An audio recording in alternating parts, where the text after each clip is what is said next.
Abiodun Emmanuel Samson aka Atila.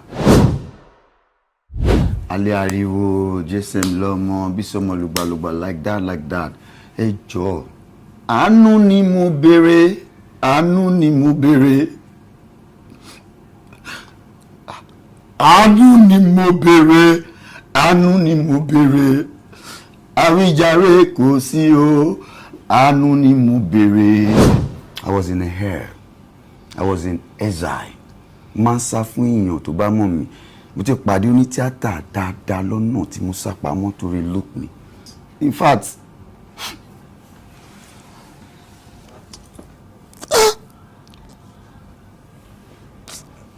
ìyá ọ̀dà mo jìyà. Atila, ẹ má ké mọ́ torí bẹ́ẹ̀ kéèyàn náà ẹ ti jẹ́ kèmí náà máa. Mi ì mọ bí tí fẹ́ dùn sí. Mi ì mọ bí tí fẹ́ gbà. Bọ̀ mo ṣáà wà street. Mo rọ̀ fẹ́ mo lè sun church, mo lè lọ ṣe òru bí tó bá ti lago mo ń lọ bẹ̀. Kò sí ìdí títì nǹkan tó bẹ̀ mí báwọn lagogo báwọn lùlù. Wọ́n á pàdé èèyàn kan. Ó wá sọ fún mi pé ó máa lo ògùn ẹ o ṣùgbọ́n wàá jẹ ìyà. I don't know what happened again. Gbogbo ẹ̀ kàn ọkọ̀ tó di pé ó tún dàrú. I don't know how to pick those things to jábọ̀ yẹn tí bá bẹ̀rẹ̀ báyìí orí máa fọ́ mi bí wọ́n lagi wọn àti wá mú wá lé. lórí sẹ́ẹ̀tì fíìmù Bísọ́mọ lùgbàlùgbà ló má ti láwà. GSM lọ́mọ ó wá náà kí ẹ tán. Tuwálé Alábí Pasuma àgbáwo my brother. Shout out to ọ̀gá ńlá Alábí Pasuma. àgbáwo ó máa dùn wọn pé mo fuck up mi ìmọ̀ ni èmi kọ̀. Ó ṣe mí kọ́ mi mọ́ Lájí tó bá ti rí mi báyìí wọ́n ní Atila yà máa lọ. Ẹ̀yin aráalé ẹ káàbọ̀ sí orí ètò Unscripted with Jeff Owólẹ́wà. Àlejò tí mo gbé wá sí orí ètò lénìí he is one of our veterans in the game.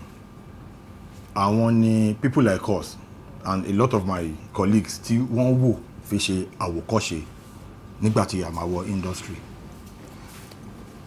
Gẹ́lẹ́ tí mo fojú kàn wọ́n lénìí ó jẹ́ nǹkan tó bà mí nínú jẹ́. Ìgbà tí mo rí wọn à ń sọ̀rọ̀ lórí phone another thing ni. Ìgbà tí mo fojú mi kàn wọ́n ó jẹ́ nǹkan tó gba omijé lójú mi.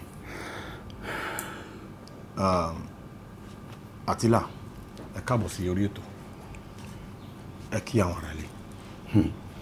Ìyẹn aráalé mo kí yín o. Èmi ni Abiodun Emmanuel Samson aka Atila alẹ́ ariwo JSM lọ́mọ Bísọ́mọ lùgbàlùgbà. Atila gbà tá a mọ̀ yín báyìí kọ́ lẹ̀ ṣe rí. Then a lot of people watching you right now lórí ètò wọ́n máa wò pé ṣé Atila kan náà ni àbí ẹlòmíì ni ẹni táwọn ń wò yìí. Àwọn nǹkan wo ló ṣẹlẹ̀ tí ẹ fi lọ from that point wá sí point yìí kí ló dé? Well, it's a long story but thank God for being alive. Mo dẹ̀ yìn Ọlọ́run for the salvation of my life. God has been there for me. I was in a hair. I was in exile. Máa ń sá fún èèyàn tó bá mọ̀ mí. Mo ti pàdé oní tíátà dáadáa lọ́nà tí mo sá pamọ́ torí look mi. But I don't know how I'll get here, but mo believe pé láti lé ni. Because something happened. Mi ìrántí ọdún yẹn. In fact, mo wà derail, mo ṣe come back ni. Serious. Ẹ wà derailed like. Ti gbàgbé àwọn kan. A lot of things. In fact,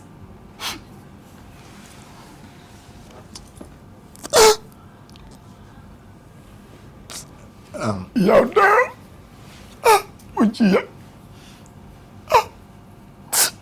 Atila ẹ má ké mọ́ torí bẹ́ẹ̀ kéèyàn náà ẹ ti jẹ́ kèmí náà máa.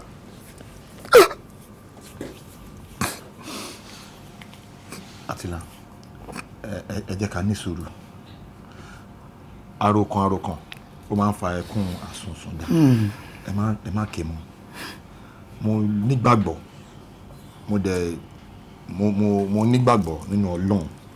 Mo mọ̀ pé bẹ́ẹ̀ ṣe ti wá sí orí ètò yìí a máa rí àánú gbà. Àmín Jésù. àánú á dìde Jésù. àánú á fọ̀hún Àmín. gbogbo ìkólọyín tó ti lọ Ọlọ́run á dá padà nílọ́po Jésù. ní agbára Ọlọ́run. Jésù. Àtìlà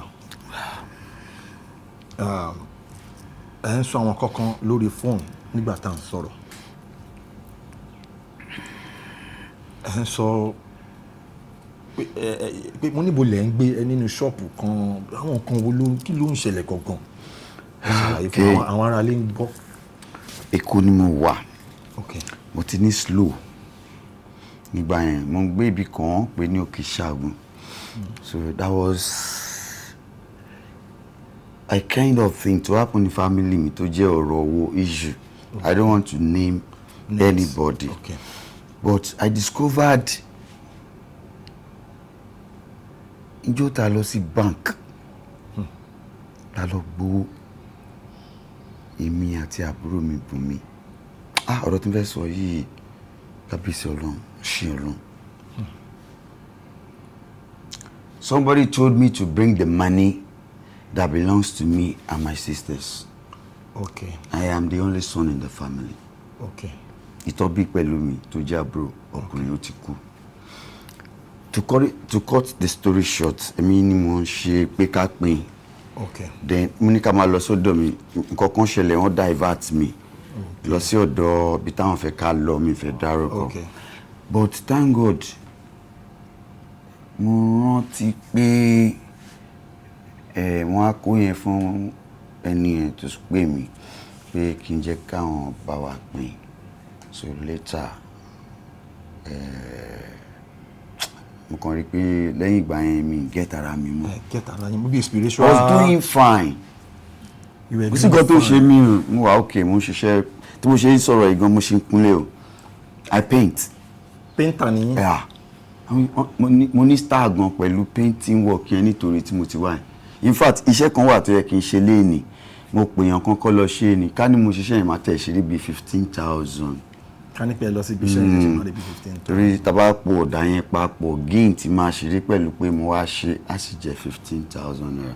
But where I'm driving at is that Jeff, thank you. Ọlọ́run. Mo ń gain àwọn kankan sí memory mi báyìí ń sọ̀rọ̀ yìí. Okay.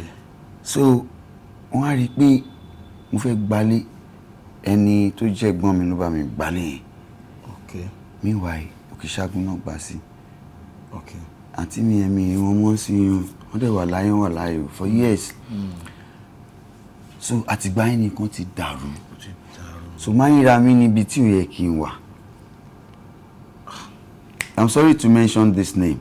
Kọ́lá Ìgídá àwọn ni wọ́n ní Bísí ọmọ lùgbàlùgbà. Okay. Bísí ọmọ lùgbàlùgbà ló throw mi. Èmi tó yẹ kí n máa wà pẹ̀lú àwọn ní tíátà wọ́n máa tẹ̀lé ọmọ nílé. Okay. There was a guy called Jasper. He's a brother. Okay. Ọ̀rẹ́ ìbọ̀dá mi wà lẹ́lẹ́ bí yìí ni. Okay. So ní gbogbo ìgbà yẹn mo ti wà I don't know mo ti wà step back. Kọ́lá Ìgídá tó bá rí wọn ni Àtìlà where are you going? A wò pé Tàílì ẹ láàánú mi tó sọ mí di star. Màá tún máa fi wọ́n you know understand ọ̀rọ̀ tó bá ń sọ kò ní wé tí mi. Not until ìgbà tó wá jábọ́ tó fọ́ Ọlọ́run máa yẹ kó fọ́. Torí I don't know how to pick those things back. But thank God Ọlọ́run tún bá mi ṣe ọmọ kan pè mí wá sábẹ́kúta Súnkànmí Oyèdélé Súnkòpàṣọ kudos for you. Ó gbé mi wá sábẹ́kúta ilé tó ń gbé tẹ́lẹ̀ ló fún mi mo ń sùn bẹ̀. Létà kankan ṣẹlẹ̀ mo ní fẹ́ lọ pọ̀ ṣú owó pọ̀ sí mi. Okay. Grudges náà ni o. Ìgbà tí mo dé Èkó I could not be able to stay into mi mọ bí tí n fẹ́ dùn sí mi mọ bí tí n fẹ́ gbà but mo ṣáà wà street mo rọ̀ fẹ́ mo lè sun church mo lè lọ ṣe òru bí tó bá ti lago mo ń lọ bẹ̀ kò sí ìdí títì nǹkan tó bẹ̀ mí báwọn lagogo báwọn lùlù wọ́n á pàdé èèyàn kan ó wá sọ fún mi pé ó máa lo ògùn ẹ o ṣùgbọ́n wàá jẹ ìyà. Nígbà yẹn. I swear to God. So láàrin ìgbà tí wọ́n á rìn yẹn mo rìnrìn yẹn dáadáa mo rìn láì dáa láàrin bí mo ṣe ń rìn tó ń dáa tó bá kú díẹ̀ kó dáa nǹkan á tún dàrú. So láàrin ìgbà yẹn mo gba owó kan mo rẹ́ǹtì lé sábẹ́kúta ó ti bẹ̀rẹ̀ sí ní bá àwọn Ṣẹ́gun Ògúngbè ṣiṣẹ́ first state meeting tí mo lọ Owólabí Àjàsà governor respect for you. Respect, shout out to ó ní kí n sọ nọ́mbà mi ní open world ní meeting. Àwọn èèyàn bẹ̀rẹ̀ sí ní pè mí síṣẹ́, mo tún rówó, mo tún wá okay. If you see my look then, wow, Atila, but look at me now. Àgbà tó ti ń dé irùngbọ̀n funfun títí wà. I don't know what happened again. Gbogbo ẹ̀kan ọkọ̀ tún di pé ó tún dàrú. I don't know how to pick those things tó jábọ̀ yẹn tí bá bẹ̀rẹ̀ báyìí orí máa fọ́ mi bí wọ́n lagi mọ́ àti wá mú wá lé wọ́n okay let me just go to Ìtòrí close by to Abẹ́òkúta. Ọ̀rẹ́ mi kún wà tán pé ní Laredo. I said I don't want to mention name but this time mo ní láti so ó ṣiṣẹ́ kan lóòtẹ́ẹ̀lì kan ní lè ṣe brand advert fún hòtẹ́ẹ̀lì yẹn ní ò jẹ́ kí n dárúkọ báyìí. So hòtẹ́ẹ̀lì yẹn ni wọ́n á wà mo ṣe ní change mo ṣe ní. I think survive. But along the line something happened. wọ́n rán mi iṣẹ́ kan tí ó jẹ́ iṣẹ́ ìdọ̀tí ara mi ò dẹ̀ yá. wọ́n á ní okay ọ̀rẹ́ mi kí ló tẹ́ pé mi ló wá pè fún iṣẹ́ ìdọ̀tí ṣùgbọ́n kò ní ìdòwò náà ààrẹ ò dẹ̀ yá máa wá okay náà máa ro ya wọ́n ní èlé ò ní kí n béèrè lọ́wọ́ wọn wọ́n ní go and use your brain.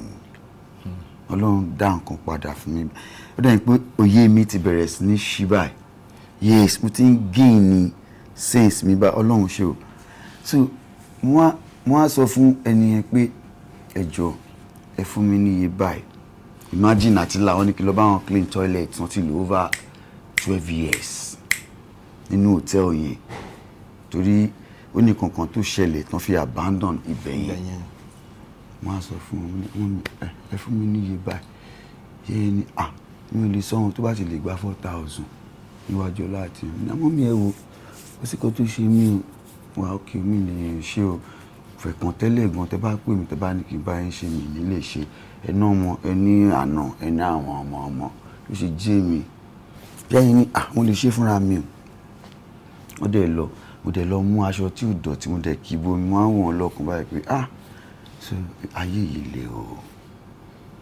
next day rí ọjọ́ kẹrin àbọ̀ ọjọ́ karùn-ún wọ́n ní àwọn òfẹ́ rí mi ń bẹ̀ wọ́n sọ fún ọ̀rẹ́ mi yẹn àti ọmọ wọn so I don't know ọ̀bọ tí ó ní ṣọ́ọ̀bù yẹn mo ti mọ̀ before kọ́rọ̀ yẹn tó ṣẹlẹ̀ ó níbi tí mo ti pàdé bọ̀bọ́ yẹn bí tí mo lọ charge phone so wọ́n wá pè mí ní Àtìlà ọ̀rọ̀ wà o matter arise on phone I said no wàhálà àti mo dùn tẹ̀ ìyàwó pàdé mi ló sọ wípé ṣé ẹ ti rí ọkọ òun ṣé wọ́n ti bá mi sọ̀rọ̀ ní kí náà sọ nígbà kí màmá ọ̀fẹ́ mi bí báyìí mọ́ kẹ́kẹ́ move èmi dẹ̀ ti di bag mi already torí mo mọ̀ pé that day is coming I know my staying there is number ó ń kájọ ni dẹ̀ ni mo ti mọ̀ kó máa ṣẹlẹ̀ kó sí wàhálà mo dẹ̀ kí pàdé mi alpha oníwà níbi kankan mo dẹ̀ lọ bá kó báyìí ni mo gbọ́ ní is nothing jàre pé ìyá yẹn kan nínú ojú bẹ́ẹ̀ lọ mo ṣe di èrò onú ṣọ́ọ̀bù nìyẹn. ẹ fi wá ń sun ṣọ́ọ̀bù kan pé Timi touch thank you mo pe Timi touch mo ní Timi mo ní ìdá kí wọ́n ti fẹ́ kí n kúrò nínú hòtẹ́ẹ̀lì mo dẹ̀ ti ń sọ fún ẹ tẹ́lẹ̀ ṣé o lè jẹ́ kí n tẹ wà nínú ṣọ́ọ̀bù yẹn meanwhile mo ti fi ẹrù mi hang sí Abẹ́òkúta lọ́dọ̀ ọ̀bọ kan pè ní Adé. So time tí mo wá ní opportunity àti máa sọ sínú ṣọ́ọ̀bù yẹn guy yẹn ò fẹ́ ó fẹ́ kẹ́mi pẹ̀lú òun jọ máa lọ sí ilé ẹ̀ ó dẹ̀ ti marry it's not done mama wa pẹ̀lú ẹnu ilé pẹ̀lú ìyàwó ẹ̀ mo ní I'll be fine oníṣẹ́ ò ní nǹkan bíi 3 sector báyìí náà máa ń lò ní salon oríṣẹ́ yẹn ni máa ń sùn nínú ṣọ́ọ̀pù yẹn inconvenient environment ẹ̀fọn ariwo trailer ọ̀nà Dangote road yẹn ni Onígbẹ̀dú road to cut it short ọ̀bọ̀n yìí máa fún mi níṣẹ́ abẹ̀rẹ̀ pẹ̀lú 3,000 àjẹ́ 1,000 yeah painting I know how to paint I didn't learn how to paint o. báwo lẹ ṣe wá learn. mo gain ni through ẹ̀gbọ́n mọ́mì mi níyànà pàjá wọ́n ti kú báyìí o. Ọlọ́run foríjì wọn. Bàbá Títí.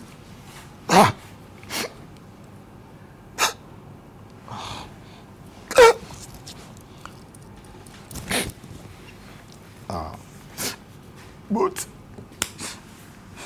Àtìlá ẹ má rò bẹ́ẹ̀ ṣe ń ro lọ yẹn ẹ máa ké ni. later tí mi ó increase owó iṣẹ́ mi sí 5k. Tẹ́ bá ti lọ paint. Tẹ́ bá ti lọ paint máa gba 5,000 bó kú ṣe ojoojúmọ́ lè jẹ́ kọ́ láàrin oṣù kan. Báwo lẹ ṣe wá ń survive? Survive bóyá. Àtìlá ẹ mọ nǹkan tá a máa ṣe. This is what we are going to do. Àtìlá èmi ti bẹ́ẹ̀ ti ṣàlàyé yẹn èmi ti picture everything rolling mo ti picture ẹ̀ dáadáa. Now nǹkan tí mo wá fẹ́ bẹ̀yìn fún ni wípé Àtìlá ṣé ẹ nígbàgbọ́? Nígbàgbọ́ mo lọ church. Tẹ́ bá nígbàgbọ́ redeem ni mo ń lọ. Now tẹ́ bá nígbàgbọ́ bẹ́ẹ̀ ṣe wá sórí ètò yìí mo mọ̀ pé story yìí máa change. Amen. Story yìí ó máa change. Àmín. Ẹ̀yin tí wà nílé ọ̀rọ̀ ni ẹ ti gbọ́ yìí. Àwọn Yorùbá máa ń sọ pé ẹnikẹ́ni tí wọ́n bá súnmọ́ òun lẹ́ni kejì ẹ tọ́jú ẹ. Ojú ló rojú ṣàánú. Ojú ló rojú ṣàánú. A lè máa wora wá ràn tí a bá rí ẹni tó need the help náà ló yẹ ká ṣe kò yẹ ká hesitate láti ṣe help fún ẹni tó bá need the help. Àtìlá tó jókòó yìí for a lot of people máa wọ pé ṣàtìlá àgbà yẹn náà lélẹ́yìí ṣá because nígbà yẹn you were very very popular like everybody ló mọ̀ Àtìlá you were very very big. Ìgbà tí mo wá rí picture yín bàtà wá sọ̀rọ̀ lórí fóònù ó jẹ́ nǹkan tó bà mí nínú jẹ́. Mo dẹ̀ mọ̀ pé bí millions of your fans around the world nílé lóko wọ́n ṣe máa wò pé how possible Àtìlá tó jẹ́ superstar òjijì ló wá di pé wọ́n paint mi sọ pé iṣẹ́ painting ò dáa o wọ́n paint wọ́n gba 4,000 5,000 tí kò tiẹ̀ steady wọ́n nílé inú ṣọ́ọ̀pù ni wọ́n ń sùn. Àtìlá ẹ má ké mọ́ torí conversation yìí màá fẹ́ ká tún gbé lọ sí next level. Àtìlá first kí lẹ fẹ́ kí àwọn Nigerians rere kí lẹ fẹ́ kàn ṣe fún yín? Mo fẹ́ kẹ́ for opportunity yìí ẹ summon courage ẹ má ké just look at the camera look into the camera ẹ sọ fún àwọn èèyàn ẹ appeal sí àwọn èèyàn nǹkan tẹ́ fẹ́ kàn ṣe fún yín.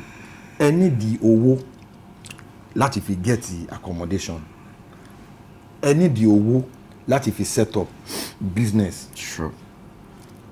Nínú conversation wa àgbà tẹ́ kọ́kọ́ dé ẹ sọ àwọn ọ̀rọ̀ mo rí pé you are a very industrious person tó jẹ́ pé ẹ ní akíkanjú you want to do something for yourself. Yes. Ẹ nídìí owó láti establish ara yín. Ẹ sọ fún wa ẹni oníkànbá láti máa ń gbọ́ fún ẹ sọ fún àwọn ará ilé bàbá. Ẹ̀yin ará ilé èmi ni Abíọ́dún Emmanuel Samson aka Àtìlá alẹ́ ariwo JSM lọ́mọ bísọ́mọ lùgbàlùgbà like that ẹ jọ̀ọ́ àánú ni mo béèrè àánú ni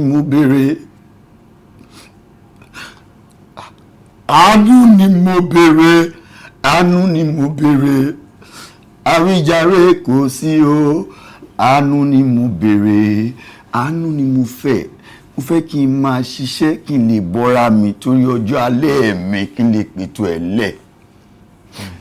Èmi Abíọ́dún Emmanuel mo lè ṣiṣẹ́ o ṣùgbọ́n mo need accommodation iwájú ọlọ́ àtìyàn everybody ló mọ̀ kódà mo need iṣẹ́ mo lè ṣiṣẹ́ tí bá rówó máa invest I know how to barb I can produce paint yes mo ti ṣiṣẹ́ ní Allen for years.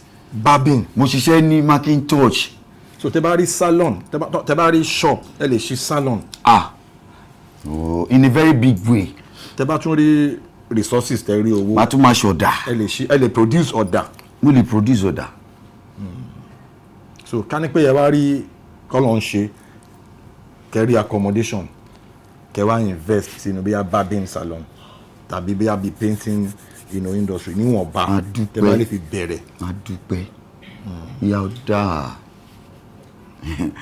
ìyà ò dáa o ẹ jọ̀ọ́ ẹ ṣàánú mi ẹ̀yin ọmọ Nàìjíríà àti Ìlàní wọ́n ní mo ti kú mi ò tí kú o mo wà láyé mo ò sì kú o mo wà lákọ̀ o mo lè fọ́kùtà mo lè ṣe bíríkìlà kò síṣẹ́ tí mi ò mo ṣe iṣẹ́ mo rìnrìn àjò dé àwọn ibì kan ní ayé mo rí i pé èèyàn burú o èèyàn dẹ̀ dáa. ok ẹ fi opportunity yìí náà sọ account number yín account details yìí fún àwọn èèyàn. Okay, thank you. Access Emmanuel Abiodun Samson 1538 10 9593. ẹ máa tún sọ again ẹ máa sọ orúkọ bank ẹ máa sọ orúkọ tó wà lórí account ẹ máa wá sọ account number yín yẹn fún ẹ farabalẹ̀ sọ. Okay. Yeah. Access Bank Abiodun Emmanuel Samson, that is the account name. Then the account number is 153810 9593. ẹ pè again Access Bank orúkọ tó wà ń bẹ account number again. Access Bank Abiodun Emmanuel Samson, that is the account name, and the number is 153810 9593. mo mọ̀ pé a máa rí àánú gbà Àmín Jésù. ní agbára Ọlọ́run Àmín Jésù. ní agbára Ọlọ́run Àmín Jésù. Ọlọ́run á wọlá àsìkò táwa yìí àsìkò àwẹ̀ ni fún àwọn oní Muslim àtàwọn oní Kristẹni ní agbára Ọlọ́run mo mọ̀ pé a máa rí àánú gbà. Àmín Jésù. Now baba mo fẹ́ ka because for someone like me bàtàwà náà bẹ̀rẹ̀ ta join the movie industry ẹ̀yin la máa ń wò yín bíi mentor like ẹ mọ̀ pé as an action crime actor a máa ń ṣèpátá nínú movie so ẹ̀yin pátá yín mo ti fẹ́ gbé yín lọ sínú professional level báyìí sìn mo fẹ́ I want you to juggle our memories. Okay. àwọn aráalé kẹ́ juggle memory wa a little bit. Now ṣe mọ̀ pé nǹkan tẹ́ nífẹ̀ẹ́ sí ni acting ẹ love craft yẹn gan. Now báwo ni ìrìn àjò yín ṣe wọ inú movie industry nígbà tẹ́ bẹ̀rẹ̀ mo fẹ́ kẹ́ share pẹ̀lú wa ẹ mọ̀ ká ti kúrò ní ẹ̀jẹ̀ ká wá. Thank you very much. Juggle our memories. Respect Bọ̀dáwálé ilẹ̀ bíi senior playout àwọn ọ̀gá mi. Okay. Ẹ̀gbọ́n mi dẹ̀ tún ni wọ́n. Shout out to Mr. Wale Ilebiyi. God bless you, sir. So àti ọ̀dọ̀ wọn ni mo ti bẹ̀rẹ̀. Okay. So wọ́n ṣe fíìmù kan gbà yẹn mi rántí orúkọ fíìmù yẹn mọ́ èmi lọ mú Bratai pẹ̀lú bọ̀dá Yínká ní ọdún fa Ògógó àti ọkọ̀ Yínká kan wá èmi mo wá èmi pẹ̀lú bọ̀dá Yínká gan lájọ ṣe movie yẹn so èmi ni mo eliminate bọ̀dá Yínká nínú story yẹn as a bad boy. Yeah, but ìyẹn kò gbá sókè dáadáa but wọ́n ti ń rí but shout out to Kọ́lá Igida Ababu po Ababu ni wọ́n á lò mí fún Bísí ọmọ lùgbàlùgbà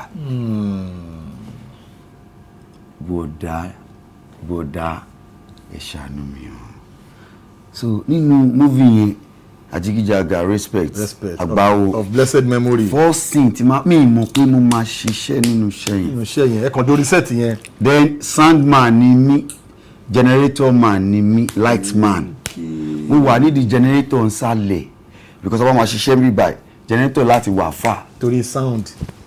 so mi gbọ́dọ̀ fi generator ó fẹ́ tán mo láti mọ bí ṣe máa rọ́ sí tó máa ń ṣiṣẹ́ lọ́wọ́ òjò dé ìrọ̀ ọjọ́ yẹn respect to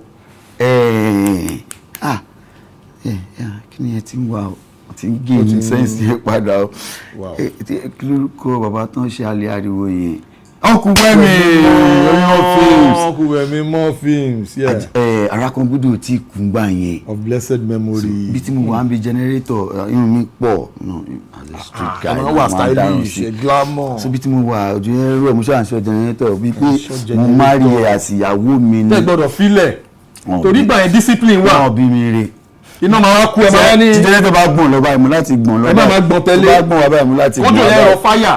anójú ń rọ̀ bí tí ojú ti ń rọ̀ mo ti wet gbogbo ẹ ṣáà ń ṣọ́ generator yẹn. ṣùgbọ́n ìwà pè mí ẹ̀pọ́n pè mí lókè mi kí ló ṣẹlẹ̀ kí mo tún ṣe báyìí kí mo tún ṣe mí kú ní generator pàtàmádókè náà ní kí n jókòó náà ní ṣe ò lè sọ̀rọ̀ báyìí kí ló dé tí mo lè sọ bẹ́ẹ̀ náà kí lè máa ṣe o ọ̀tọ̀ lẹ́yìn tó wà ní tán fígọ̀ fún róò yẹn fún káàsì yẹn mo tán road mo dẹ̀ bẹ̀rẹ̀ wọ́n sáré dùn ẹ̀gbẹ́ mo nílò àjíkìjàgà lórí set àwọn àgbà owó ẹ̀rù bẹ̀rẹ̀ sí ní bá mi pé yé tèmi bàjẹ́ lé ní kí ni kí lè fẹ́ àtì mi báyìí. wọ́n ní èmi ni màmá jẹ́ Àtìlà míwà èèyàn kún wà ní Agége tó ń jẹ́ Àtìlà. real life. Ọlámilékan wọn ti kú báyìí. kọ́lọ̀ ń forí jí wọn. àgbọ̀ tí kú yọ̀ ni wọ́n wà wọ́n ní kingpin. ló ń jẹ́ Àtìlà yẹn gbọ́gbọ́. bẹ́ẹ̀ ni real Àtìlà is real life. àgbọ̀ tí kú yọ̀ l'Agége wọ́n máa ń pè bẹ́ẹ̀ ní American Junction. so mo ṣáà jókòó Kọ́lágídá wá bá mi sọ̀rọ̀ pé ṣo máa mọ̀ tí mo níbẹ̀ ni wọ́n lọ gbé gin wá àbá parí wọn gbé síwájú mi wọ́n ní wọ́n máa já lórí iṣẹ́ tó máa mú àwọn àtàrí pé àṣàkùn lè mọ̀ pátá wọn kí ló wà ní kíkan játí so wọ́n yẹ lórí action èmi ti bẹ̀rẹ̀ sí ní sọ̀rọ̀ lọ́ntẹ̀ mi wọn court mo ti jọ́ tí mo ti bẹ̀rẹ̀ sí ní sọ bísí àlọ́ ní àwọn adigidi nǹkan kan àìṣetún báyìí ẹ̀dẹ̀ ni fine Àtìlà nice one ẹni tó bọ́ ṣe ń sinmi lọ́rùn ògbà ṣe ni mọ̀. ibẹ̀ ni wọ́n ti sọ orúkọ Àtìlà bẹ̀rẹ̀ orí Àtìlà ti bẹ̀rẹ̀. orí sẹ́ẹ̀tì yẹn ni orí sẹ́ẹ̀tì fíìmù Bísí ọmọ Olùgbà ló gbà yẹn. Bísí ọmọ Olùgbà ló má Àtìlà wà. GSM lọ́mọ ó wá náà kí ẹ tán Tuale Alábí Pasuma àgbáwo my brother. shout out to ọ̀gá ńlá Alhaji Alábí Pasuma. àgbáwo ó mọ̀ máa dùn wọn pé mo fuck up mi mọ̀ ní èmi kọ́ ó ṣe mí kọ́ mi mọ́ Lájí tó bá ti rí mi báyìí wọ́n ní Àtìlà yẹ máa lọ máa ní. ẹ máa pull back. nígbà tí Alhaji wá sí ìgbà tá a ṣe GSM lọ́mọ ilé Ògùndòyìn lérú wà lórí àpáta lókè ni tó bá jẹun sálẹ̀ tó bá gùn kí ó máa tó ń jẹjẹ very big place bálájí ṣe ń wọlé báwọn nìkan lọ Àtìlà wà inú Bísí ọmọ Olùgbàgbà àná ti mọ̀ mi version méjì ni bàbá gan jà fún mi pé ọ̀dọ̀ àwọn lè lẹ́ẹ̀kẹ́ wà àwọn máa fẹ́ kẹ́ wà. ọ̀yà jẹ mí gan bàtà ṣe fẹ́ mi hàn. kí ló ṣẹlẹ̀. wọ́n ní à ń jáṣe 419 tí bàbá àbúrò kọ sórí àwa kọ́ la kọ sórí sí. nígboro. Saudi tètè ẹ bá ń já máa gbọ́ Saudi wọ́n na Saudi pa níṣojú mi báyìí tán Saudi wà ní Canada báyìí náà. shout out to Saudi respect. ó wá léyìn ọkùnrin náà Black Dog wà ní Nàìjíríà báyìí ó ṣe dé ni last month ló dé sí Nàìjíríà bọ́ àti ìrira wa torí mi ò ní big phone. gbogbo àwọn tẹ dárúkọ ìpátá látòrí Alhaji Wasiu Alabi Pasuma ọ̀gá ńlá wà gbogbo àwọn tẹ dárúkọ yìí àti Saudi gbogbo wọn lọ máa rí fídíò yìí so wọn fẹ́ kẹ́ for opportunity yìí máa fún wọn ní shout out wọn máa rí fídíò yìí àdèmàrà Saudi lágbára Ọlọ́run eléwèlè Arabian òyìnbó Tuale for you àgbàwo pàdí mi nìyẹn ní industry 1 and 2 ni. ẹ̀yin méjèèjì ẹ̀ kì í fira yín lẹ̀. bọ èṣù oníyàwó gbà tó débi kan Saudi fi mí lẹ̀. gbogbo kó lọ yín tó ti lọ ní agbára Ọlọ́run ó máa padà ní ìlọ́po ẹ máa lo ògo tuntun ní agbára Ọlọ́run èèyàn kan Ọlọ́run ní Àtìlà ẹ máa lo ògo tuntun ẹ máa bá sítórì ẹ ti bọ́ sí GSM lọ́mọ ẹ níyẹn ló wá taṣẹ́ yín síta. ó bọ́ọ̀sì gan-an fíìmù kan náà wà tó lámìlaka gan-an Alẹ́ Ariwo I was actually going to that Alẹ́ Ariwo. uncle Wemi respect for you wá ní bàbá kan ẹ kí n rántí orúkọ àwọn ni wọ́n máa ń kọ gbogbo fíìmù tí uncle Wemi máa ń ṣe yẹn wọ́n kọlà báyìí wọ́n sì wà ń bẹ̀ wọ́n dẹ̀ advice mi gbà yẹn. kí ló ń sọ fún yín gbà yẹn. ní Àtìlà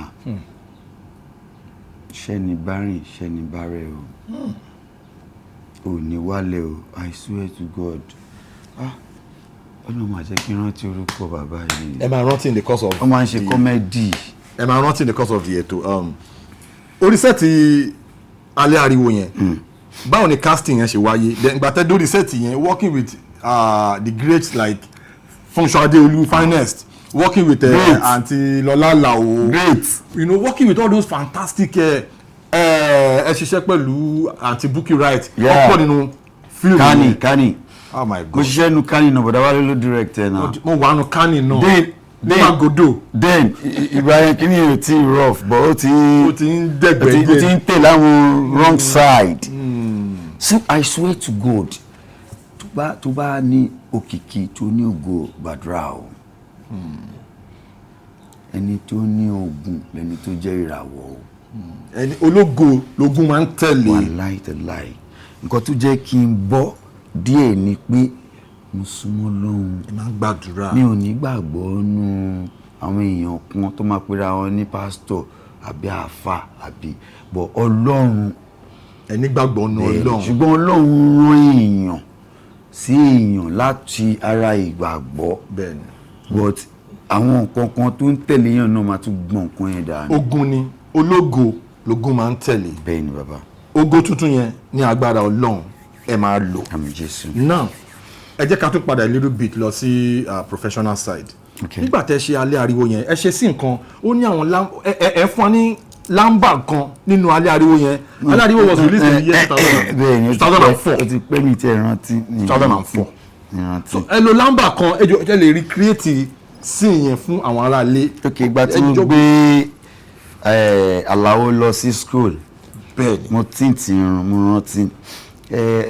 Mo ṣe gbé dé school ibi tá ti dé school náà wọ́n show pé mo wa mọ́tò wọlé so wọ́n wà ní ẹ̀yìn boot pẹ̀lú ọ̀rẹ́ so ọ̀rẹ́ wa ní pé bòròrò ya gbé báàgì sílẹ̀ náà wọ́n ní èmi kì í gbé báàgì sílẹ̀ kí ló fà yẹn sẹ̀tẹ́rẹ́ mẹ́tẹ́rẹ́ ṣìkàdárì ìyàwó létí ò gbọ́ràn àjẹgbà àjẹkòkòkò. Kò tẹ sọnù fíìmù yẹn nìyẹn. Bọ̀bọ̀ nínú Bísí ọmọ lògbàlògbà. Ìgbà tí ara mú mi Bísí òyà tí mo lọ sí hospital. Bọ̀dá ọ̀gá mi former president Jídé Kòsọ́kọ́. Prince Jídé Kòsọ́kọ́. Ọ̀gá mi Prince Jídé Kòsọ́kọ́. Bàbá o wọ́n pàdé mi nínú ibi tí mo ti lọ wo ìyá Bísí nínú fíìmù yẹn hospital.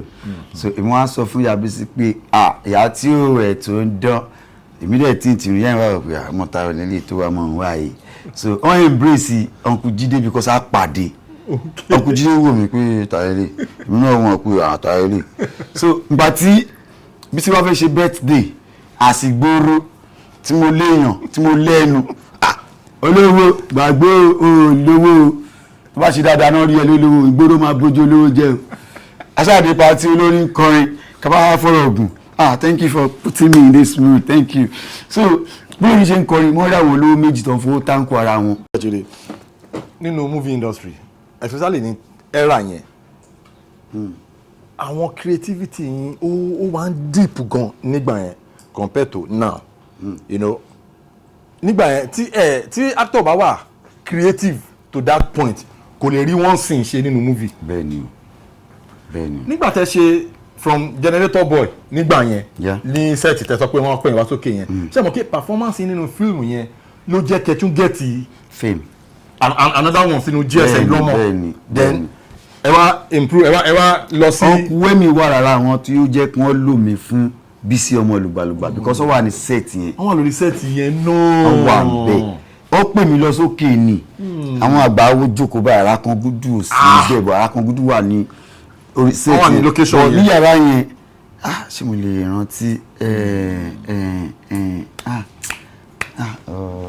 mi rántí àwọn ènìyàn. ó ti yé mi ṣe ti rí nǹkan tá a máa ṣe ni pé ní agbára Ọlọ́run a máa rí àánú gbà. Àmín Jésù. a máa kọ́kọ́ ó láwọn treatment tẹ́ máa kí memory yín yẹn lè kẹ́lẹ̀ medically kẹ́lẹ̀ sound padà ṣe ti get so a máa wá move on to accommodation then a máa wá move on sí business ní agbára Ọlọ́run mo mọ̀ pé a máa rí àánú gbà ẹ máa ṣàmì o. àmín àmín. ẹ máa ṣàmì. àmín a máa rí àánú gbà ẹ̀yin ará ilé ẹ jẹ́ ká tún fi àsìkò yìí ẹ̀bẹ̀ náà la máa bẹ̀ ẹnikẹ́ni tí ìwọ bá súnmọ́ òun lẹ́nu kejì ẹ jẹ́ ká tọ́jú ẹ jẹ́ ká help wọn ẹ jọ̀ọ́ nítorí Ọlọ́run ẹ̀bẹ̀ ní abẹ ẹ jọ̀ọ́ ibi tẹ́ ti ń mú owó iná ò ní tán lọ́wọ́ yín àbùsíntolókun àbùsíntolọ́sà ẹ ní rí òkú ọmọ ẹ ní rókò aya aburú ò ní ṣẹlẹ̀ sí yín gbogbo bí tẹ fọkàn oore sí àti bí tẹ fọkàn oore sí gbogbo bẹ ṣe ń ṣàánú àwọn guest tá gbé wá sórí ètò ọlọ́run á túbọ̀ máa ràn yín lọ́wọ́ ọlọ́run á máa bùkún yín aburú ò ní kángun sílé yín kò ní kángun sọ́dẹ̀ yín ẹ ṣeun gan ẹ jọ ẹ̀bẹ̀ náà láti wá bẹ̀ Àtílà lẹ ń wò yìí live and direct Àtílà nígbà tí Àtílà ìgbà tẹ́ ẹ̀ ń tán tó nínú movie industry every producer ló fẹ́ lò wọ́n sí movie nígbà yẹn àwọn big top notch movies ló máa ń lo Àtílà sí nígbà yẹn and a lot of people bẹ́ẹ̀ ṣe ń gbọ́ tẹ́ ẹ̀ ń wò wọ́n yẹn ẹ máa rántí nǹkan tí mò ń sọ ẹ jọ nítorí Ọlọ́run ẹ bẹ̀ lábẹ́ ẹ ṣàánú ẹ ṣàánú ẹ ṣàánú ẹ bá mi mú change yẹn so ẹ jọ nítorí Ọlọ́run èèyàn kan ò lè dá ṣe àánú náà la béèrè fún àánú náà la béèrè fún ẹ jọ ẹ jẹ́ ká ṣàánú Àtílà ẹ jẹ́ ká ràn wọ́n lọ́wọ́ let us help him get back on his feet ẹ jọ nítorí Ọlọ́run ohun dà so ẹ̀yin ará ilé ẹ̀bẹ̀ náà là ń bẹ̀ o ẹ ṣàánú fún wa. bí wọ́n sọ fún wọn wọ́n ní mo ti kú omi kú o. Àtílà ò kú o. ó wà láàyè o. for a lot of people tó ń sọ pé tábà rí wọn lórí online man Àtílà ti kú náà Àtílà ò kú o. wàláyé mo wà láàyè. Àtílà ò dẹ̀ ní kú. àṣẹ. Àtílà máa dàgbà. àmín. wọ́n máa dàgbà. àmín. wọ́n máa dógbó. àmín. nínú owó nínú ọlá pẹ̀lú ìdùnnú bó ṣe máa jẹ́ nìyẹn kò sí kankan ní wa tó máa kú lágbára Ọlọ́run. àmín. Àtílà ẹ jọ owó tó wà nínú ibi báyìí actually ẹ bá wa mú dání on behalf of my platform on behalf of the company ẹ bá wa fi eléyìí ẹ fi sára ẹ ṣé mo ẹ jọ nítorí Ọlọ́run ẹ ṣé o èèyàn kan ò lè ṣe ẹ ṣàánú fún wa ẹ ràn wá lọ́wọ́ ẹ ṣàánú Àtílà Ọlọ́run á tún máa ràn yín lọ́wọ́ Ọlọ́run á tún máa bless yín ibi tẹ́tí mò ní tán àmín Jésù. Àtílà ẹ tún fi opportunity yìí pé account details yín again. Access Bank.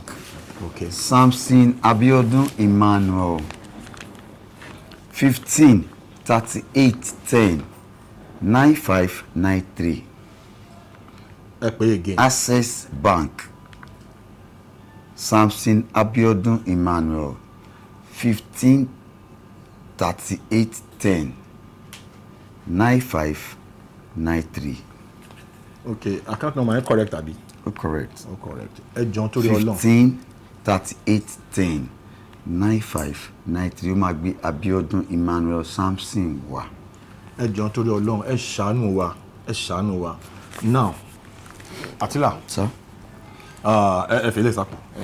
Ọkọ fèlè sápò. Ẹ ṣé o. So mo lórí o. ẹ jẹ́ ká ṣe báyìí. Ẹ jẹ́ ká tún wọnú professional level. Actually in the course of ètò yìí a máa wá sí àdúgbò yín a máa wá church get so àwọn èèyàn máa lè rí àwọn kan tó ń rí lè ṣẹlẹ̀ gangan now àwọn nǹkan wo lẹ lè gbàgbé mọ́ ní gbogbo time tí ẹ wà very active ní industry by then ẹ jẹ́ kí n tún for opportunity náà tún bẹ àwọn stakeholders nínú film industry wa ẹ jọ̀ọ́ nítorí Ọlọ́run now let me address you guys now please this is Àtílà the very popular very energetic very talented Àtílà àwọn náà ni wọ́n jókòó yìí he is still very very active wọ́n wà active ẹ jọ̀ọ́ I am pleading with you guys the producers in the Nollywood industry the production managers in the Nollywood industry the directors in Nollywood industry please ẹ̀bẹ̀ ni mò ń bẹ̀ yín let us help our veterans ẹ jẹ́ ká máa pè wọ́n síṣẹ́ a lot of times depression ó máa ń lead sáwọn kankan lágọ̀ọ́ ara if we all abandon them that nobody is paying attention to them ó máa ń lead sí depression ó máa ń lead sí another thing ẹ jọ̀ọ́ ẹ jẹ́ ká máa pè wọ́n síṣẹ́ Àtílà is very very active ẹ jẹ́ ká máa pè wọ́n síṣẹ́ wọ́n sì ń ṣe film wọ́n sì ń act wọ́n sì ń ṣe film wọ́n sì wà very very talented Àtílà is still very very vibe yẹn sì wà. Wow. ẹ fún wa ní ẹ create. There is something called truth. Tí bá ti lóòótọ́ ẹ máa débẹ̀ o. Parọ́ kò tẹ́, sòtítọ́ kò gòkè. Tó bá lọ́rẹ̀ẹ́ tó ń ṣe é dáadáa mọ́lẹ̀ o. shout out to Baba Eni. Baba Eni ọlọ́pàá Supo nítorí Solomon they call am mighty. Wọ́n ṣe léléwé ran, wọ́n ṣe ní state CID, anti-cultism, but kíní náà wà sí Láfẹ̀nwá náà wà sí Tuwaire. Ẹ ṣé gan sir, thank you so much. Now Attila, àwọn nǹkan wo ló wà lọ́kàn yín tẹ́ fẹ́ share pẹ̀lú àwọn ará ilé?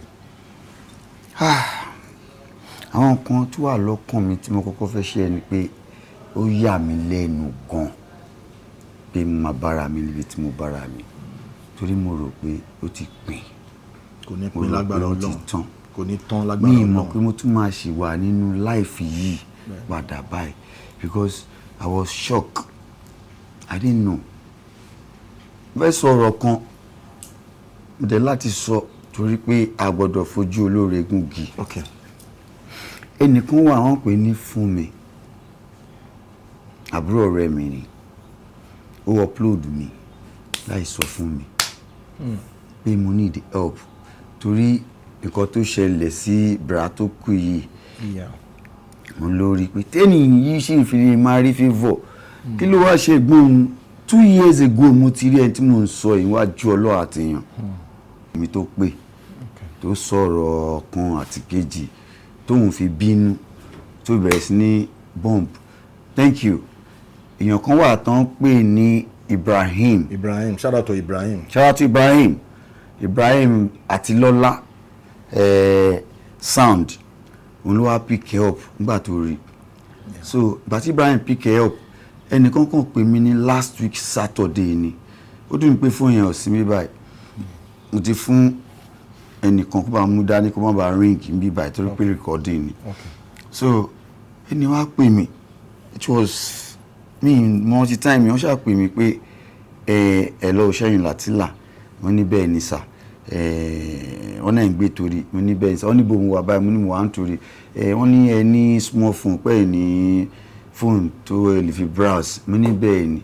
Ẹjọ́ ta ló ń sọ̀rọ̀, wọ́n náà wọn Don náà pera wọn. Don tèmi rò Don oní tíátà tí mo mọ̀ pàdé mi, Don Richard mo rò. Àtẹ́rẹ́ ń sọ̀rọ̀ lọ wá ní òkè pé obìnrin kan ó upload mi nǹkan kan pé àwọn tẹ̀ ti reach obìnrin yẹn pé kí n bá obìnrin yẹn sọ̀rọ̀ small phone. Nígbà mo ti fẹ́ bá sọ̀rọ̀ wọ́n dẹ̀ fi sí conference, I don't know how he did it. Bó ni n bá fún mi sọ̀rọ̀ máa pè ẹ̀dùn èèyàn mẹ́ta lórí fóònù kan. Ìyẹn wà mí tó wà, àwọn náà wà mí tó wà máa pè ṣé kí n ṣe pé bí àkọ́kọ́ ti ṣẹlẹ̀ bá ṣá. Conference call. Pàtàkì máa sọ̀rọ̀ wọ́n ní ẹ kí n máa lọ síbi tó ti ń ta smartphone níbi tí mo ti máa gba receipt, mo ní how ní kò yé mi how now. So later on court ọkọ̀ tún pè mí ní alpha gbélé wà ṣe ti débi èmi máa tí ì lọ bí kankan pé èmi ò ní nǹkan mọ nǹkan tẹ́ ń sọ. Wọ́n ní àwọn òṣèré òpin lọ síbi wọn ní òkè ibo ni ẹ̀yin mọ̀ tẹ́ fẹ́ kí n lọ, wọ́n ní kí n lọ sí slot, mo dẹ̀ mọ̀ pé slot wà Ìkẹjà, àpẹ slot yẹ kó wà ní Ìfọ̀nà ọjà tí mo ṣe lọ torí tí máa ń kọjá lọ sí Kùmárà àwọn tó ti ta fún tí mo yẹ lọ bẹ̀rẹ̀ nípa tí mo dé mi eléyìí ṣe slot o wọ́n máa ń ta big wọ́n á pè mí ní bí tí mo wáyé kì í ṣe slot o wọ́n níbẹ̀ náà ní níwà ó wà nítorí náà Bọ́lá interest wọn pẹ̀lú orúkọ tó ń dálé mi fi ń wá mo tó fi wọ mọ́tò lọ ni o wọ́n dẹ̀ ti bí lọ́wọ́ pé ṣé owó tó wà lọ́wọ́ mi ó máa gbé mi lọ ó máa gbé mi bọ̀ mo ní owó tó wà lọ́wọ́ mi ó máa gbé mi lọ pé bọ̀ tí máa ń bọ̀ máa mọ bí ṣe máa kí mi ṣáà rí fóònù ṣá èmi tí mo ti ń wá mo tún gbàdúrà ní ṣọ́ọ̀ṣì pé kọ́lọ́run fún mi fóònù. Bàbá tí wọ́n á débẹ̀ wọ́n á lọ sí stand kìíní mo kí àwọn fóònù àbí fàìnà ẹnìyẹn ó lè má lè ra ilé fún mi o kí n má lọ kọjá yìí o wọ́n á lọ sí Tecno. But mo débi Tecno, I want to buy this phone. Do you like it? I said, how much is it? So, let me call my Ogawe see my account. As I called the guy did not even utter any words. I gave the phone to the lady, and she took the phone and she talked to the person. What I know is that send your account number. Wow. And she account number tell me. Torí ẹni yẹn sọ fún mi ní kí n send account number. Mo ṣe account number tell me. Ó ní no sọ pé ṣe be mo fẹ́ ra phone pé ko mi ṣe be ile fẹ́ ta phone. Ẹ̀yẹn send account company ó ṣe tẹ ppp láàrin ppp tí fóònù dọ́wọ́ mi padà tẹ́mi ní kí n pè ẹni kan pè mí padà ní pé I've sent it. ọmọ ẹlẹ́yìn dẹ̀ kó fún mi ó dẹ̀ kó fún mi ní kí n lọ síbẹ̀ yẹn wọ́n dẹ̀ register fún ni that's how I get the phone. Wow. So shout out to the Don. mo ti gbàgbé orúkọ company wọn but Don lórúkọ wọn. Thank you so much. God bless you for your support. Ọlọ́run á tún máa bùkún yín. Phone have this John, you make me happy, you will not suffer. Àmín. And you make me happy too, my brother, you will not suffer. Àmín. Brand yìí ò ní kú sọ́nà bí èéfín. Àmín. Attila, social media handle yín torí ó dà pé ẹ ti ṣí TikTok, ẹ ti ṣí Facebook, ẹ ti ṣí Instagram. àfi kì í ṣe. mo ti ṣí. ẹ ti ṣí oya ẹ opportunity náà sọ fún àwọn fans yín tó ń fẹ́ reach out sí yín directly ẹ dẹ̀ máa sọ nọ́mbà yín náà. So TikTok handle yín kí ni? The Attila the actor. Attila the actor. ẹ ti ń dà pọ̀. Mo ti ń padà. TikTok kí ni handle yín? The Attila no sorry. Attila the Attila the actor. Attila the actor. Lórí TikTok. Yes. Ẹ̀yin tiwa ẹ ti gbọ́ o. Attila the actor lórí TikTok. Ẹ bá wọn lọ síbẹ̀ kẹ́ lọ follow wọn kẹ́ lọ máa fà á já pẹ̀lú wọn. Then Instagram yín kọ́ ṣé ohun tí bá ń ṣe. Bẹ́ẹ̀ náà ni. Attila the actor náà ni. Lórí Instagram náà. Facebook yín kọ́. Attila the actor. Gbogbo wa ti mọ̀ pé Attila the actor náà ni. Attila yàtọ̀ náà painting ni. Attila actor gangan ni. Mo kúnlé gan-an. Mo kúnlé o. Ẹ̀yin Ọlákúnlé. Ọlákúnlé ni o. Mo kúnlé débi pé mo rí èèyàn kan mi fẹ́ dárúkọ wọn wọ́n dẹ̀ fún mi ní nǹkan tí mi ò lérò. Nígbà tí mo parí iṣẹ́ ó fún mi ní chain and chain yẹn precious chain gbàgbà tí ebi dé mo ta o tẹ́lẹ̀ mo ti fẹ́ dárúkọ. Ẹ bá pe àbókí. Àbókí tó ń lọ ní títì kọ́ o mo lọ bí tí wọ́n ti ń wọ̀n báyìí. wọ́n ti ń hàn lórí scale báyìí ni. ó ṣe díẹ̀ ó gbé wọn. ẹ bá mi kó owó yẹn. ó dẹ̀ gba 60-something thousand. ẹ bá lọ mú ògùnfe. àmì ìmọ̀gùnfe mo lọ ra ráìsì tútù ẹ̀wà gàrí epo. eléyìí máa nà mí lẹ́yìn wọ́. àtàgùngùn in fact mo tún ṣe ẹ̀gúsí ìyá ọ̀dà o tí mo ṣe máa gbádùn láyé mi. ẹ máa gbádùn ẹ máa gbádùn. ní mi á dẹ̀ dùn. ẹ máa gbára Ọlọ́run ẹ máa gbádùn. Ògo tuntun lẹ máa lò. owó kì í pẹ́ yọ lára mi. Ògo tuntun lẹ máa lò. àmì Jésù. ẹ nígbàgbọ́ ẹ fọkàn sí bó ṣe máa jẹ́ nìyẹn. so ní báyìí ẹ̀yin ará lé gbogbo ẹ̀ náà ni ẹ ti gbọ́ lẹ́nu Attila ìrànlọ́wọ́ yín ni wọ́n need ẹ jọ̀ọ́ nítorí Ọlọ́run ẹ ṣe àánú fún wa ẹ ṣe àánú fún Attila ẹ ṣe àánú fún wa ẹ jọ̀ọ́ ẹ bẹ̀ ni mo bẹ̀. Now ká tó round ètò up I want you to do something creative like káwọn stakeholders nínú movie industry kan lè rí pé Attila ṣì ń vibe cruise yẹn ṣì wà ńlẹ̀ kò lọ́bi kankan ẹ fún wa ní street vibe. Street credibility. ẹ fún wa. tó bá ṣe dáadáa ò ní jẹgba tó bá fọkọ̀ wọn bá ẹ rí. pọ́ mọ nǹkan tó ń ṣe o èmi ò ṣe lè ṣe o condition ló mú mi débẹ̀ o tó bá lọ fún mi pa lásán wàá jẹ blow wàá jẹ right wàá jẹ 4 wàá jẹ 6 wàá jẹ 8 bọ̀ mi ò kí fọ́ go èmi máa ń fọ́ gbàgò lọ́wọ́ ẹ tó fọ́ go ni tó bá tún wá làdá wọn chin-chan máa tún gbà lọ́wọ́ ẹ mo lè máa fi ṣá ẹ o pẹ̀tẹ́pẹ̀tẹ́ àdá máa fi ṣe kí ni máa fi gbá ẹ but tí wọ́n fi gbá yẹn bí èyí tí báyìí wàá rò pé tí ẹ ti sá lọ ni but tí wọ́n bá gbá etí yẹn tó pé etí yẹn fẹ́ fò báyìí máa dá padà máa ṣe bí èèyàn Jésù. ẹ lè change Attila in the building ẹ̀yin tí wà nílé inú mi dùn gan pé àgbé Attila wà mo dẹ̀ mọ̀ pé Attila máa rí àánú gbà ní agbára Ọlọ́run ẹ ṣeun gan ẹ jọ̀ọ́ ẹ̀bẹ̀ lábẹ́ o ẹ ṣàánú fún wa ẹ kí àwọn ará ilé. ẹ̀yin ará ilé ẹ ṣe gan ẹ jọ̀ọ́ ẹ máa wo ètò yìí o. Unscripted with Jeff Owólẹ́wà. Unscripted Jeff Owólẹ́wà. olùfàfà. gbòòsì gègègègè bá gbọ́ gbọ́là àwọn ẹni ẹ̀mí yẹn ló ní o. Unscripted Jeff Owólẹ́wà tó bá gbọ́ gbọ́là gà fíìmù kan ló jẹ́ bẹ́ẹ̀ o. alákan gúdù ọ̀rọ̀ ẹ̀rẹ̀ gbọ́là gà tó àìlè o. àgbáwo ṣẹ́tìrì òun náà ń sọ o. olùfàfà. máa gbé kú òun bẹ́ẹ̀ ibẹ̀ ni kò máa tẹ̀ ẹ́ sí tó bá ti subscribe bẹ̀rẹ̀ sí ní tẹ̀ ẹ́ sí ojú ẹ̀ ò ní fọ́ o. Thank you so much ẹ ṣe gan tí àpèyìn tí ẹ jẹ́ wa àmàlà ànúgbà ní agbára Ọlọ́run ti social media handle yín mo fẹ́ kẹ́ ẹ pé clearly for a lot of people tó bá fẹ́ get yín ẹ pé yé again TikTok Instagram. Attila the actor. Okay Attila the actor. wà á kọ́ pọ̀ Attila. Àkọ́pọ̀ ni. Atila. Yeah. D. The. Yeah. Actor. Actor. Yes. Attila the actor papọ̀. Yes. Papọ̀. Lórí gbogbo social media àti Instagram Bẹ́ẹ̀. àti TikTok àti Facebook Attila the actor. Ẹ pè nọ́mbà yín náà fáwọn aráàlú tó bá fẹ́ gbóhùn yín. Nọ́mbà mi ni 081 066 58 207. Ẹ pè again. 081 0665 207. Ẹ̀yin tí wà nílé ẹ ṣé gan, God bless you. Mo fẹ́ kẹ́ ṣe àdúrà fún àwọn olùrànlọ́wọ́ tó máa ń dìde fún àwọn guest àbágbé wa lórí ètò. Mo fẹ́ kẹ́ ṣe àdúrà. Ṣé mo lè lọ bí mo ṣe fẹ́ lọ? Ẹ lọ. Ní orúkọ Jésù. Àmín. Agbára jẹ Jésù. Àmín. Mo wọnú ẹ̀jẹ̀ ọ̀dá àgùntàn lọ. Gbogbo àwọn tí ń ṣàánú lórí program ẹ̀ ní Kúfọ̀táyọ̀. Àmín Jésù. Ibi kan wà tẹ́ tí ń yọ owó yẹn àbùdíntolókun àbùdíntolósà Ọlọ́run máa bọ̀ àṣírí yẹn. Àmín. Ẹ wà níbẹ̀ lẹ́nu ní tó o. Àmín. Ẹ tẹ́ ẹ máa ṣàánú fún tí ìrìn àjò yín máa dàrú Ọlọ́run ní jẹ́ kẹ́ ṣe. Àmín. Tẹ́ ẹ máa wá ṣe tó pé ìrànlọ́wọ́ aláìlẹ́nìkan tó tún máa jẹ́ kẹ́yìn náà tún ríṣẹ́ gidi gbà. Wọ́n pín gbogbo nǹkan tẹ́ ẹ fẹ́ ẹlòmíì ń wọ́ ọmọ ẹlòmíì ò níyàwó gidi ńlé but happy home kò ní. But ní ìrìn àjò ayé gbogbo nǹkan tẹ́ ẹ fẹ́ Ọlọ́run á ṣe fún yín o. Àmín. Ẹ ní sunkún. Àmín. Ẹ ní jìyà. Àmín. 2026 náà pé but èmi nígbà tẹ́mi ń lọ ní crossover ní 31st èmi ra sweet sápò èmi wá ń gbọ́ praise the Lord happy new year mo dẹ̀ fi sweet sẹ́nu mo ní 2020 sweet ni o ọdún yẹn á dùn fún yín o. Àmín. Ẹ máa dùn ẹ máa dùn ẹ máa dùn ní 2026 sweet 2020 ẹ máa sweet fún yín ni. Àmín. Jésù Olúwa wa. Àmín. Hallelujah méje. Hallelujah, hallelujah, hallelujah, hallelujah, hallelujah, hallelujah, hallelujah. Praise the Lord. Hallelujah. Attila, Baba, ó dà pé ẹ ti fẹ́ di mo lè wòlíì. ṣe pastor, Wow. mo lè ṣe àfáà. Tọ́ bá pè é sí pásítọ̀rù ẹ máa ṣe nọ́mà máa nọ́mà. gun ọbẹ̀ yẹn máa fi gun káràkà nígbà tí wọ́n yẹn. gé kéèkì ní bẹ́ẹ̀dì Ẹ máa jẹ máa jẹ. bí happy 2026. Ìgbà tí bẹ́ẹ̀ ni happy 20 sweet ni o Happy not 2026. not 26 sweet God.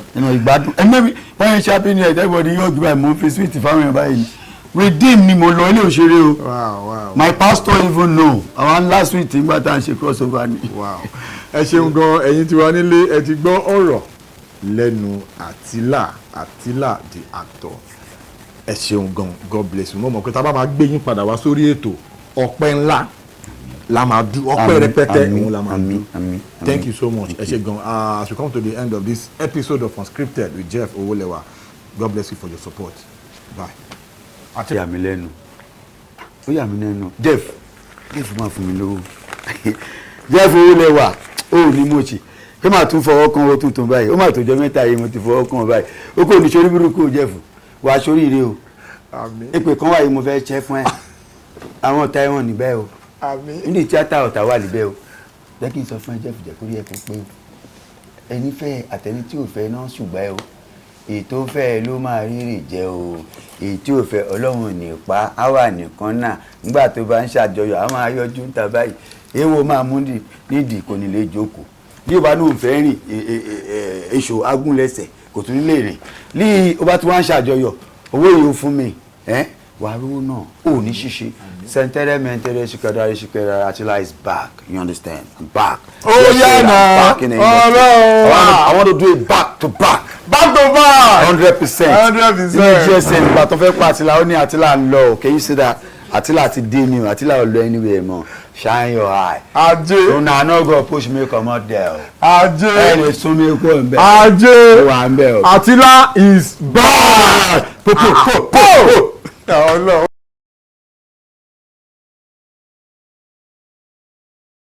Please subscribe to my YouTube channel and press the notification button.